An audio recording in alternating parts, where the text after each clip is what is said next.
Hello guys, once again welcome back on my YouTube channel on my Learn with Concept by Archana Sharma. Good evening to all of you. Now आप सब ठीक होंगे, अच्छे होंगे और अच्छे रहने की कोशिश कीजिए. हमारी कोर्स 2 की सीरीज़ को एंजॉय कीजिए, पढ़िए और बहुत सारा पढ़िए और लोगों को पढ़ने का भी मौका दीजिए जिनको ये स्टडी मटेरियल पढ़ने के लिए नहीं मिल रहा है. वाइल लॉकडाउन क्लासेस नहीं चल रही हैं, क्लासेस ऑनलाइन चल रही हैं, तो इससे बहुत हेल्पफुल मिलेगा. आप उन बच्चों तक ज़रूर पहुंचाएं ये वीडियो जिनको बहुत ज़्यादा रिक्वायरमेंट है. इन वीडियो से उन्हें बहुत हेल्प मिलेगी, नोट्स भी प्रिपेयर कर सकते हैं और इजी वे में पढ़ भी सकते हैं. नाउ आज का टॉपिक स्टार्ट करते हैं. New directive principles. हमने डायरेक्टिव प्रिंसिपल्स की पूरी सीरीज चला रखी है, ठीक है. बहुत सारे वीडियोस हो गए हैं, आप उन्हें देख लीजिएगा इस वीडियो को देखने से पहले. अभी हम बात करते हैं कि नई निर्देशक तत्व जो प्रिंसिपल्स थे बने थे उसमें क्या क्या इम्प्लीमेंटेशन हुआ था और किस अमेंडमेंट के तहत हुआ था. तो ये भी बहुत इंपॉर्टेंट है, पूछा जाता है एग्जामिनेशन पर्पस से. न्यू डायरेक्टिव प्रिंसिपल्स, ठीक है.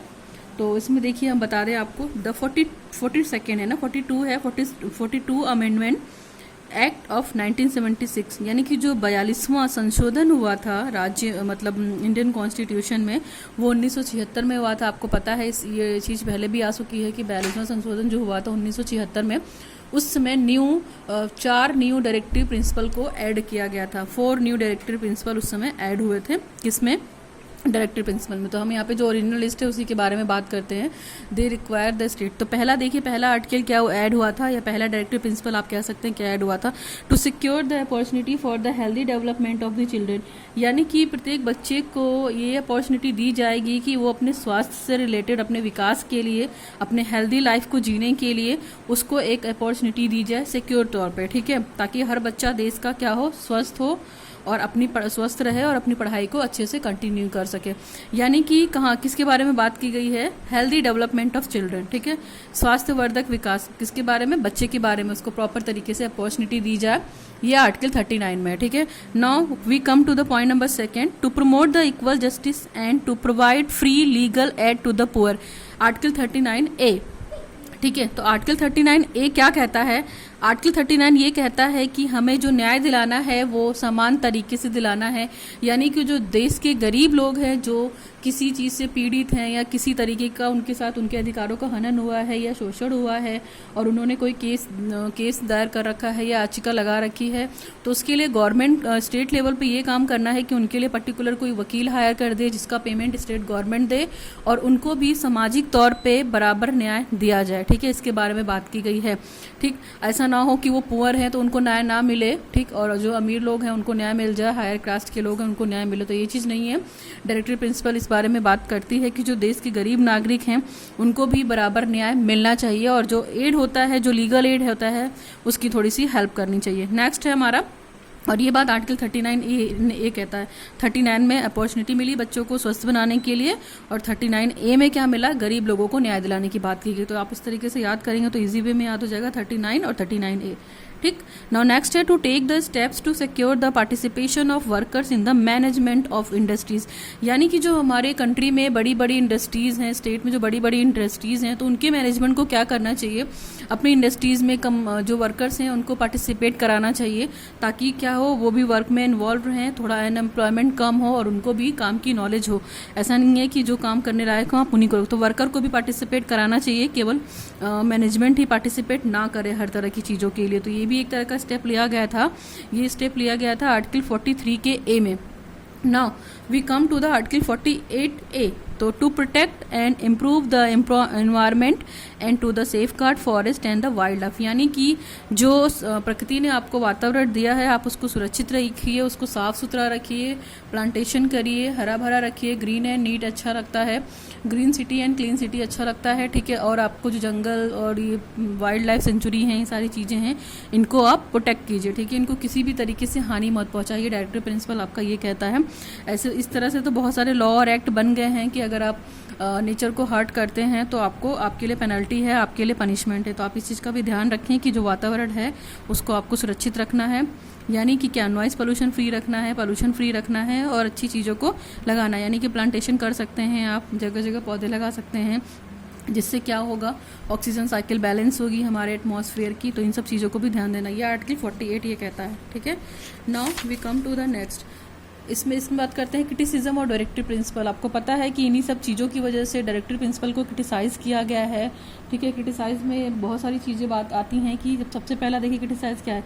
क्रिटिसाइज़ करने की तो सबसे बड़ा रीज़न यही है कि ये नॉन जस्टिसिएबल है, इसको हम न्यायालय में लागू नहीं कर सकते, तो सबसे बड़ा क्रिटिसिज्म यही है। और जबकि ये कॉन्स्टिट्यूशन में है, रिटन में है, सारी चीज़ें हैं, लेकिन फिर भी ये क्या है, नॉन जस्टिसिएबल है, नो लीगल फोर्स, कोई भी लीगल फोर्स नहीं है एक तरीके से देखा जाए तो। क्रिटिसिज्म की हम बात कर रहे थे, तो क्रिटिसिज्म और डायरेक्टिव प्रिंसिपल में देखिए सबसे पहला क्रिटिसिज्म ये था कि नो लीगल फोर्स, यानी कि ये नॉन जस्टिसिएबल होता है। ठीक है, इसको न्यायालय में लागू नहीं किया जा सकता है। सबसे बड़ा क्रिटिसाइज करने का एक पॉइंट तो यही हो गया। नेक्स्ट है हमारा इलॉजिकल अरेंज। जो ये डायरेक्टिव प्रिंसिपल अरेंज्ड हैं, जैसे आगे पीछे हैं या ऊपर नीचे हैं या प्रॉपर तरीके से किसी की फील्ड में बात नहीं की गई, स्टेट के बारे में बात नहीं की गई है, तो ये भी एक मतलब इलीगल तरीका है, डायरेक्टिव प्रिंसिपल का क्रिटिसिज्म किया जा सकता है। प्रॉपर वे में अरेंज नहीं है। जैसे कॉन्स्टिट्यूशन की बात करते हैं तो अनुच्छेद या आर्टिकल्स क्या होते हैं, अरेंज फॉर्म में होते हैं, लीगल फॉर्म में होते हैं, बट ये इलॉजिकली है। ठीक है, नेक्स्ट है हमारा कंजर्वेटिव। ये जो लॉ बनाता है स्टेट या पॉलिसी बनाती है स्टेट, ये जो लॉ है ये कंजर्वेटिव लॉ होते हैं, जो मतलब कुछ ऐसे रूल्स रेगुलेशन होते हैं जिनको हम चेंज करना चाहते हैं सोसाइटी में according to the time. But सबसे बड़ा ड्रॉबैक इसका यही है कि जब हमसे जजमेंट ही नहीं कर सकते हैं इसका, ठीक है, कोर्ट में जा ही नहीं सकते हैं, तो वो एक तरीके का कंजर्वेटिव लॉ भी बना देंगे, तो उसको हमें देखना ही देखना है, उसको फॉलो ही करना है। ठीक है, तो हम इसके लिए कुछ भी नहीं कर सकते हैं, आप कितना भी हाथ पैर मार लीजिए, कोर्ट इसमें कुछ नहीं करेगा।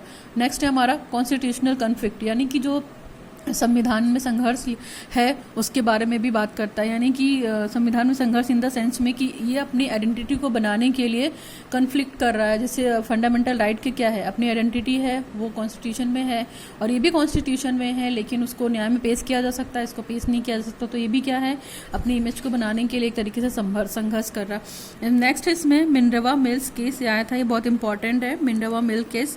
तो इसने बहुत सारी बातें बोली थी रिगार्डिंग द डायरेक्टिव प्रिंसिपल्स। ठीक है, तो आप इस चीज़ को भी देख लीजिए एक बार, इंपॉर्टेंट है। मिनर्वा मिल्स केस 1980s, इसकी डेट याद रखिएगा। The supreme court also held the Indian constitution is founded on the bed rock of the balance between the fundamental rights and the directive principle.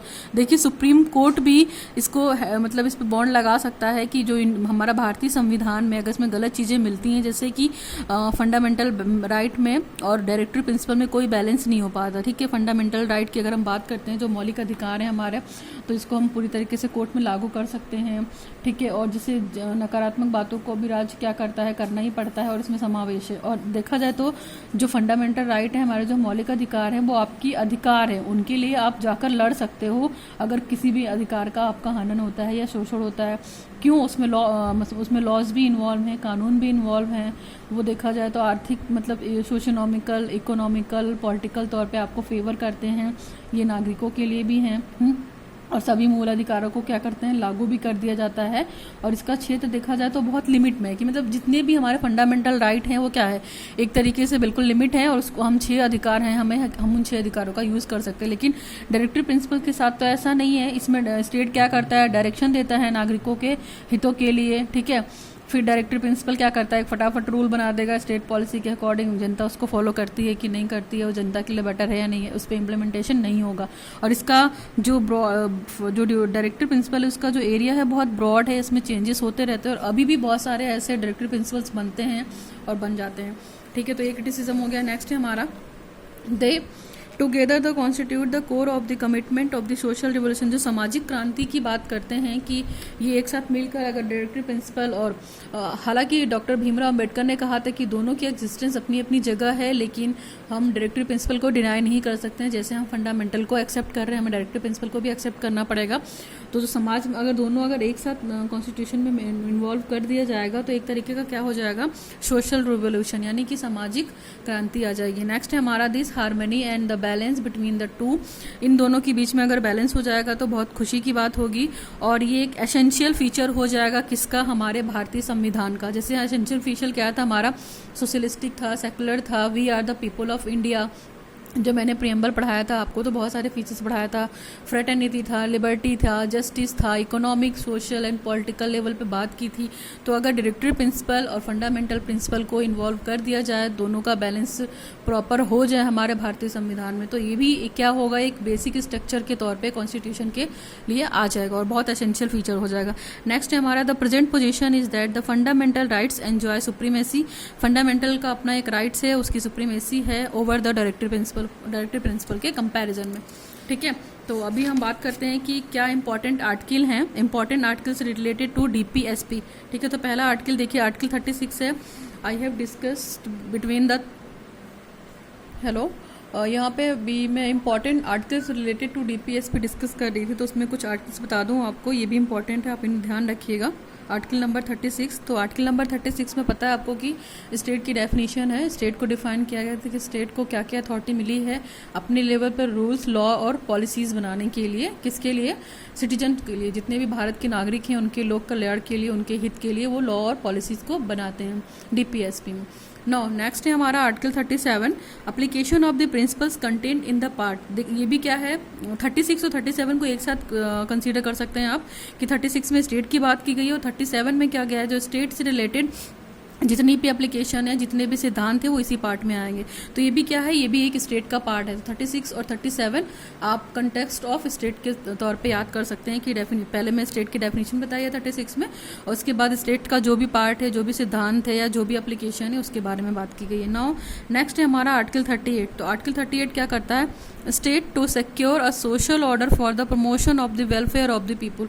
State ऐसे social order बनाएगा, ऐसे सामाजिक order को follow करेगा जो क्या जनता के प्रमोशन के लिए हो, जनता की भलाई के लिए हो, जनता के कल्याण के लिए हो। ठीक है, भले वो इम्प्लीमेंट ना हो पाए फाइनेंशियल क्राइसिस की वजह से, लेकिन जो स्टेट की रिस्पॉन्सिबिलिटी है, जो भी हमारी स्टेट गवर्नमेंट है, इन लॉ पॉलिसीज़ को बनाते वक्त इस बात का जरूर ध्यान रखेगी कि ये सारी चीज़ें जनता के हित में हो। ठीक, नेक्स्ट है हमारा आर्टिकल 39A।